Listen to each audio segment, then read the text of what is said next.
seeing Dak versus Jalen Hurts. So if the teams were to meet in the playoffs, who do you think would have the edge? Oh, Jalen Hurts. Jalen Hurts, because if we just looked at quarterback is the most dependent position in all of professional sports. Jalen Hurts, who's got better offensive line? Jalen Hurts by far. Who's got better skill position players? Jalen Hurts. Who's got a more dynamic scheme when you can use that player to be in multifaceted kind of weapon? Jalen Hurts. And the growth and development that Jalen Hurts has had this year. I mean, there has been such a jump in play with what really were like his, I guess, shortcomings and or flaws and weaknesses of the past. Is the ball placement, anticipation, seeing coverage rotation, throwing the deep ball. I mean, he's not only gotten better at it, he really excels at it right now. I can make the case that Jalen Hurts is one of the, if not the best deep ball thrower in the football right now, which is, again, it's crazy to hear, let alone for me. So because of the performance of everybody around him and how perfect he is for that offense and how much he has accelerated or grown in his own play, I would give Jalen Hurts that advantage. And also, Dallas's defense is so beat up by injury with 4 starters out. They're a much lesser unit than Dallas's defense was 2 months ago.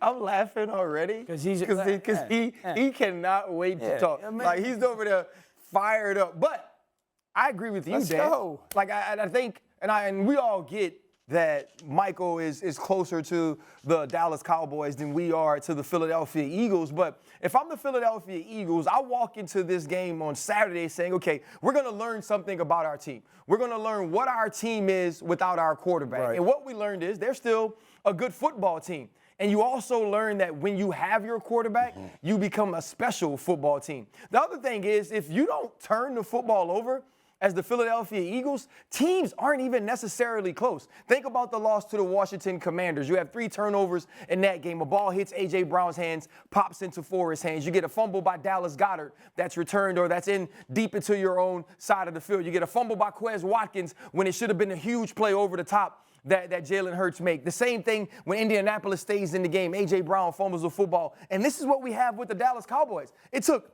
those 4 turnovers, amazing plays on interceptions by Jaron Kearse and Deron Bland, who has been an absolute revelation since stepping in for Jordan Lewis. Think he's going to be a star. It takes all those plays for you to beat the Philadelphia Eagles and their backup quarterback without Avonte Maddox in the slot, without Jordan Davis at the nose tackle position or at the tackle position. And it just said to me, if I walk out of that game, if I'm Jalen Hurts, I feel so good about the Philadelphia Eagles' chances. I feel so good that we're the best team in the entire NFC. And I feel good about playing the Dallas Cowboys. Now, if you're the Dallas Cowboys, you could probably say the same thing. And that's what makes football great. These 2 teams will have an opportunity to meet if everybody does what they're supposed to do in the playoffs. But if you're the Philadelphia Eagles and you know we didn't push the ball down the field, you know we didn't have quarterback run to threaten the Dallas Cowboys, you feel great about who you are as a team and where you are as a team. The Philadelphia Eagles are the best team in football by far, and I feel like they even proved that in a loss against the Dallas Cowboys this weekend. Prove that in a loss. Well, that's powerful ending right there. Prove that in a loss.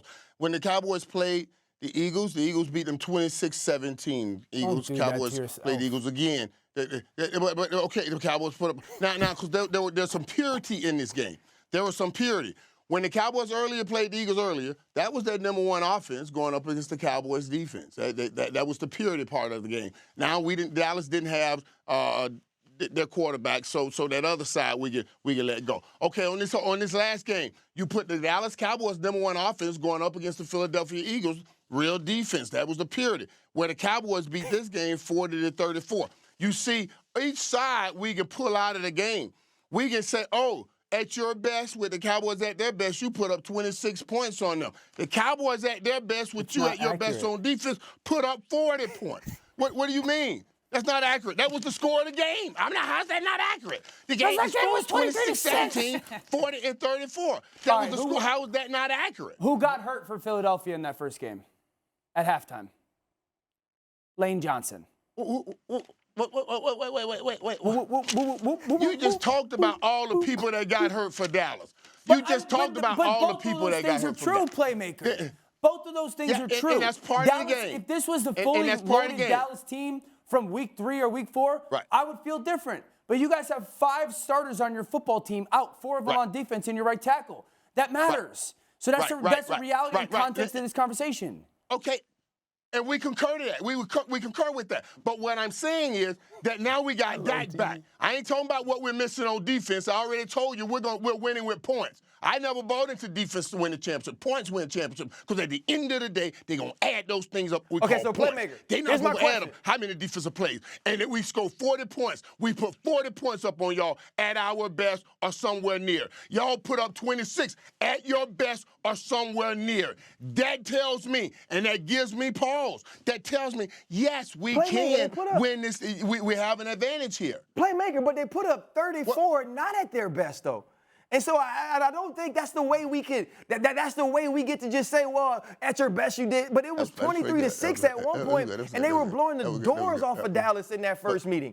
And so you go back to yesterday, even with Gardner Minshew, even with 4 turnovers, that team has 34 points because this is a different Dallas defense than it was early on in the season. Right. And so we got to look at what happens in this meeting, who's on the field, who will be available in the playoffs. And the other thing is this. I ask you this question. Because we talked last week about who you'd want at quarterback. Would it be Dak Prescott? Would it be Jalen Hurts?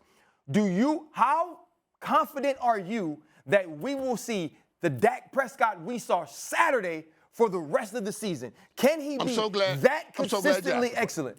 I'm so glad you asked the question. Because I ain't got to go into my heart to get this. I can go back into the numbers and give you this. Go back into the numbers. The Dallas Cowboys are 7-1 against teams with winning records. I know we talk about them vacillating. They play high one week, they play low one week. They play up to the competition, they play down to the competition. But 7-1 against a team with the winning record says when you play the best, you have played your best. Thanks for watching ESPN on YouTube. For live streaming, sports, and premium content, subscribe to ESPN+.